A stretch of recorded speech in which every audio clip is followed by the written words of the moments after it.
Tahimik na nagtatrabaho ang mga factory worker na ito sa Cavite. Nung biglang dumating ang kanilang boss. Inalabas sa mga trabahador sa open area ng factory. Takang-taka ang lahat kung ano ba ang nangyayari. Sabay pinagsuot pa sila ng Santa hat.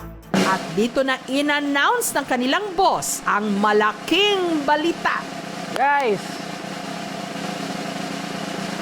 it's Christmas time. Wow! Ready na ba kayo?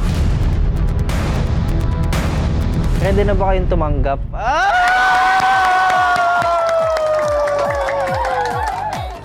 Para sa akin kasi wala nang masasarap pa sa pagbibigay ngayong Pasko. Baka kasi mahal ko kayo eh.